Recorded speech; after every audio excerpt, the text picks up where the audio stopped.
Dang, guys, this is a lot of major arcana cards. It's not a bad thing, but it's just like a lot of really huge changes for a lot of you guys. Really big changes in your life are coming in.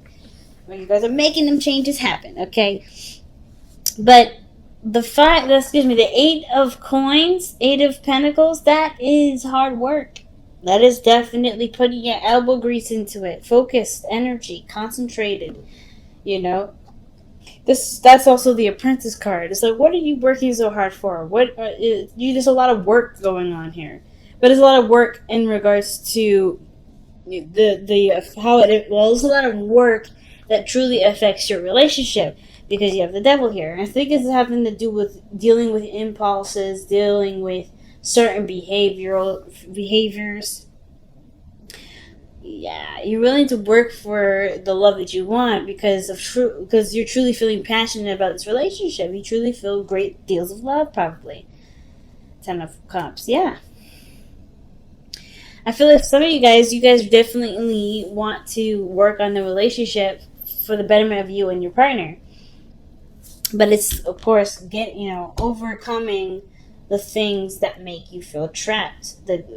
Overcoming a lot of the patterns and behaviors in which things used to be taken care of.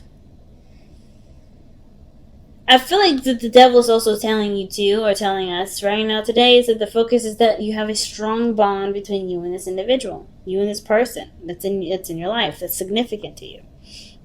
Almost like you feel like you can't live without them. There's such a strong dynamic person in your life. There's someone that brings a lot of stability, like this is 2 peas in a pod. I feel the devil is not a really a bad card. It's really a card that talks about what things that are that may not. Sometimes they talk about things that may not be in your best interest, unhealthy relationships, unhealthy behaviors or patterns, or certain repeating patterns in our behavior that doesn't really lead us to anywhere nice. So I kind of feel like with the devil coming up like this, you guys are really looking at the strength of your bond and trying to strengthen your bond by overcoming unhealthy habits and behaviors, either between you two, between some sort of behaviors or habits that you've been doing or the other person's been doing. This working towards recovery of some sort.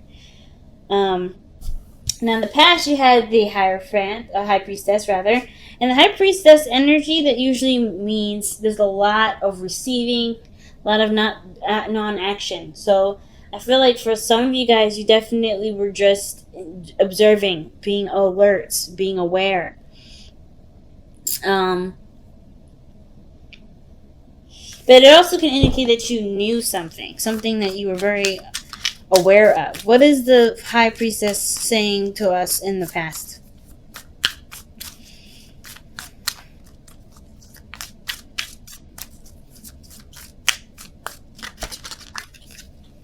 The 2 of Wands. So you knew you had to make a choice.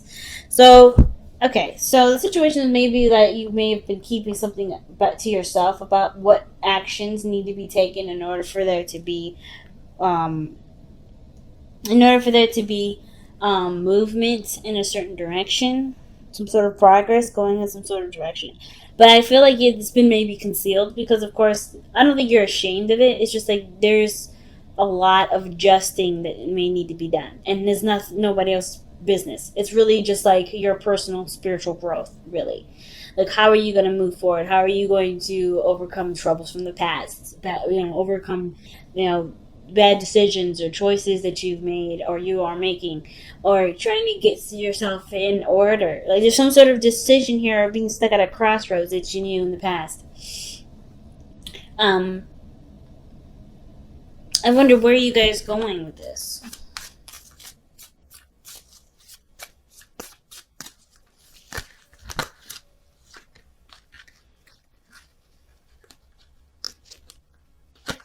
That could also indicate, too, that there was radio silence, too, I feel like. Like, you're ready to go, but there was always something that kind of cock-blocked you, or... Not, because the High Priestess isn't really blockage. Yeah, taking a leap of faith, doing something that maybe requires a little bit of risk, and it's a small offer, maybe of love or some sort of emotion. Somebody's expressing their feelings here, but the high priestess is not doing anything. Like the high priestess is like, I'm not gonna take action. I don't need to take action. Everything I need will come to me. So now the Knight of Swords is like there's a lot of aggression towards it. Like there's a lot of aggression or the need to get things going. Like the Knight of Swords, I feel like it's amped up. But let's go, let's go, let's keep going. Sorry, Mako. I woke up my little bunny. He was sleeping. But I kind of feel like that's the situation. That's what's going on. There's a lot of like hustle bustle. Let's get it going. Let's get it popping. And the Knight of Swords, like maybe you guys are like tired of being yo-yoed around. Like there's a decision of what, okay, where we're gonna go. Obviously, we don't know what we want, but then there's no action that's taken. All right, and I feel like it's because there's somebody here that may be looking at the cliff and thinking, "Damn, that's one hell of a drop," right? And what I mean by that is that this person is getting closer and closer to the fire, getting closer and closer to actually giving this relationship a shot, but they keep cowering out. Like they keep backing away. They keep feeling like they're not sure if they're ready. Okay? I feel like that's what's going on. The fool to me is usually someone that does drop off the cliff, that does take their chances, and they don't know any better not to do that. They're innocent, they're naive, they're just doing their thing, right? They're just minding their own business, they're going with the flow of life. But I feel like this person is very conscientious of everything around them, that therefore making the whole taking a leap of faith thing a lot harder because they're so conscientious. Um, but they want to extend love. I feel like it's just a risk that needs to be taken. Well, there's obviously a leap of faith and start going down that road. Right? Just go. All right? Going down whatever journey that the fool is starting on, it's time to go and do it. I feel like you are aware of this and you know that this needs to just go with it. Just no resistance. Just go with it. There's nothing to be afraid of. But I feel like now it's like, okay, well, what's up, actually? Like, the Knight of Swords is like, okay, well, I'm ready to go. Are you? I mean, because if you're not going, I'm going to go. Because that's what I kind of get the Knight of Swords telling us right now. Why is the Knight of Swords coming up in the present for Aries?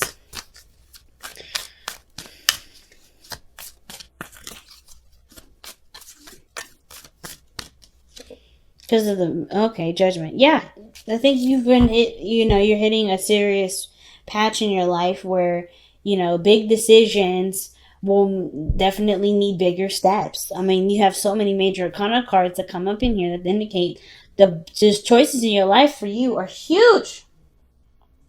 You're not interested in wasting time. Nine of Swords is ready to fucking go. And then Judgment comes up. It's like, yeah, you already made your choice. You already made your decision. You already know what about you needs to either change or that you would like to change or what type of goal you're going for, what outcome you're looking for. You already know these things. So there's nothing holding you back. You're tired of waiting for people. You're tired of waiting on those changes. You're ready to make those changes happen. You're ready to start something new. You're ready to take advantage of a situation that you have right in front of you. Take advantage of an opportunity. You're really ready to do that. Not like in you're trying to be terrible kind of way, but you're looking to start building something or doing something differently with your life that obviously, definitely could go down a different path. And I see success with that because the Ten of Coins is coming up in your future. That's stability. That's a stable home. That's people around you, family. Seven of Swords. Why do we have the Seven of Swords with this? Okay.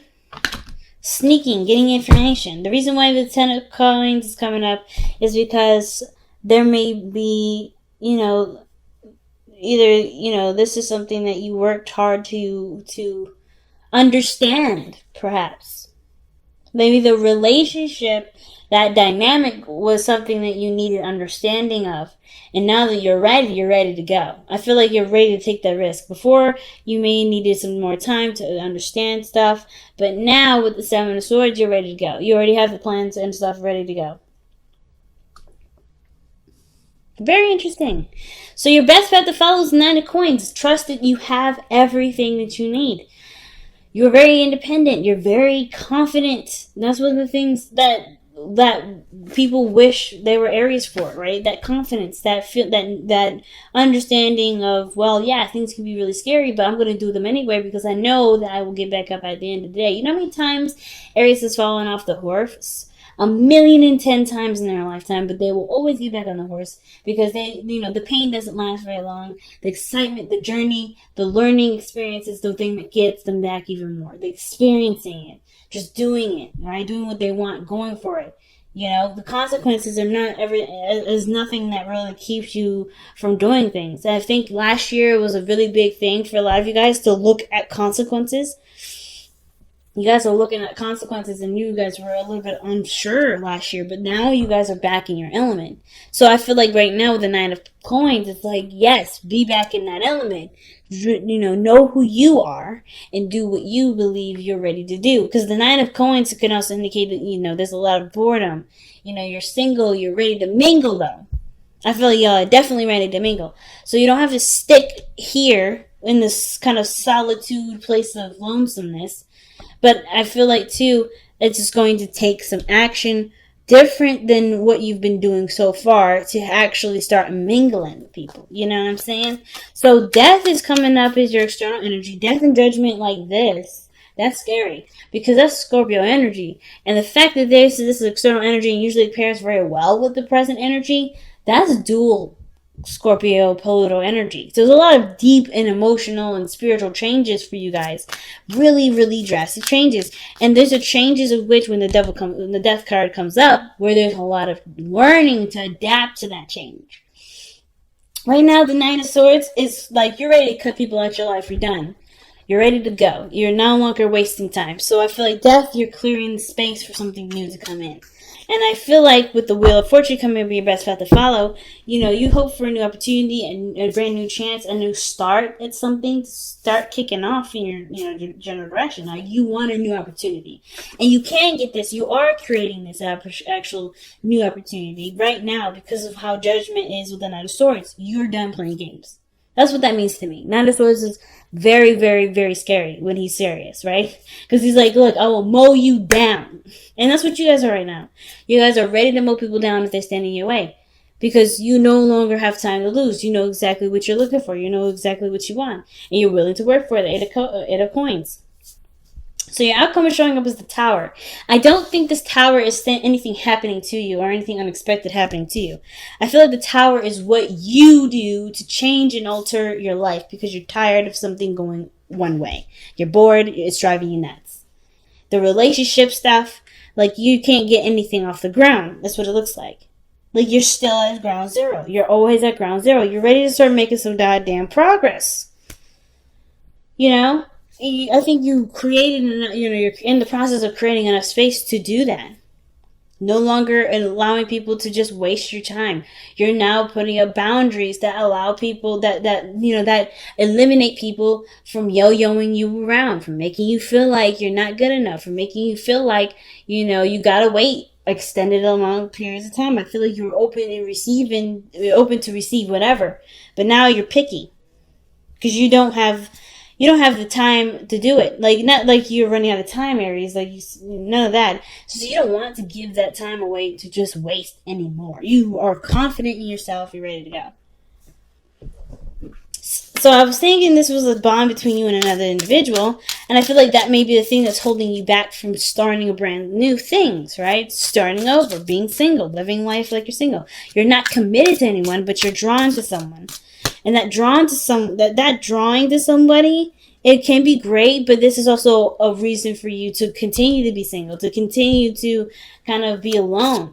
Because I think at the same time, right, when that moon came up, that could also show the shadows, right? The secrets or the things that we have hiding in the darkness, like our insecurities. And some of us may be feeling like, yeah, I may want a relationship, but I'm also kind of scared to do that because it's been a long time. It's been a while, and you've learned so well to love yourself that you got this, and letting someone else in, that's a huge step. But this bond that you have with this person is really just a crutch for you to continue to be alone. Some of you. But But I'm saying right now, like, but this isn't what you want. I feel like some of you guys, you don't want to be single. You want an opportunity to have a beautiful relationship with somebody. And the only way this happens is fighting against the things that you are not necessarily afraid of. Well, the things that you're afraid of, which is being in a relationship. Is that something that you're afraid of? Or, allowing someone into your heart. That's a scary step. But you have got everything. Look what you guys got for the power of surrenders. Stop procrastinating. Stop procrastinating. That's what's up. Surrender procrastination, family. Now is the time to jump on a goal instead of putting it off. Taking action will attract success. That's what I'm saying. That's what I'm getting from y'all. You're ready to go. You're done. You're done waiting. You're done, hoping. You're ready to just make it happen. That's it. Straight, point blank. So let's see what you guys have for your additional advice from the wisdom of the oracle.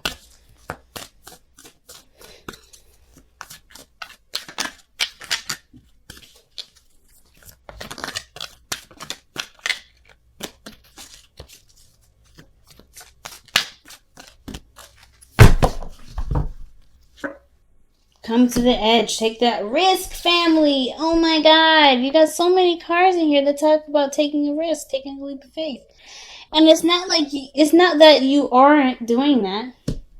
I feel like you guys have been ready to do it, but then, like, this person that you're tied to, this person that you're connected with, isn't really, I don't want to say it's not a real connection. It's definitely real. But I feel like this is like a tethering to continue to be like, okay, yeah, nothing's really actually going to happen. Oof, am I really ready? It's like all those times where this person has been like, yeah, okay, let's figure it out. Yeah, okay, let's figure it out. Yeah, okay, let's go out. Let's go eat dinner. Let's do this. Let's do that. Those things have been coming up as a way to kind of prepare you to take that leap. You know what it looks like. You know what it tastes like. You know what it smells like. That gift, that bone, that chocolate piece of cake, that is right there in front of you. You know exactly what that means. And it's just the work that you're going to need to do to get it. The amount of trust that you're willing to put in yourself to get it. That's the scary part. But you guys are braver than you realize. Look at how ready y'all are ready to go. There's nothing really stopping you. It's just, at this moment, it's just whether or not you're really willing to continue to put up with the games or go for what you want. And I feel like y'all are ready to go. You're done with it. You're done waiting. You're done. You're ready to just, let's get this popping now. I ain't scared. That's what you're saying. You ain't scared anymore, Aries. Okay? Coming to the edge is not telling you, it's not giving you advice. It's saying what you already know or what you already plan to do. And it's like confirmation to go on that step, go on that journey.